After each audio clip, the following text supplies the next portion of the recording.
শয়তান ভয় পায় এই 10 দিনে। জিলহজ মাসের প্রথম 10 দিন। এই 10 দিন হলো আল্লাহর কাছে সবচেয়ে প্রিয়। এই সময় মানুষ হজে যায়, কোরবানি দেয়, বেশি বেশি ইবাদত করে। আর ঠিক এই সময় শয়তান ভয় পায়। কেন? কারণ সে জানে এই 10 দিনে একজন মানুষ বদলে যেতে পারে, তওবা করে ফিরে যেতে পারে আল্লাহর দিকে। তুমি যদি এখন ইবাদত শুরু করো তাহলে শয়তানের সাথে তোমার সম্পর্ক শেষ।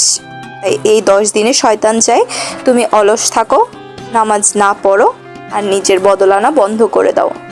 কিন্তু তুমি কি জানো, একটা সেজদা, একটা দোয়া এই 10 দিনে জান্নাতের রাস্তায় তোমাকে ফিরিয়ে নিতে পারে। এই 10 দিন বদলে যাওয়ার সময়। শয়তান ভয় পাচ্ছে, এবার তুমি ভয় দেখাও তাকে। কারা কারা এই 10 দিনে বদলে যেতে চাও তারা আমাকে কমেন্টে জানাও এবং আমার চ্যানেলটিকে লাইক এবং সাবস্ক্রাইব করে আমাদের পাশে থাকো। সবাইকে ধন্যবাদ।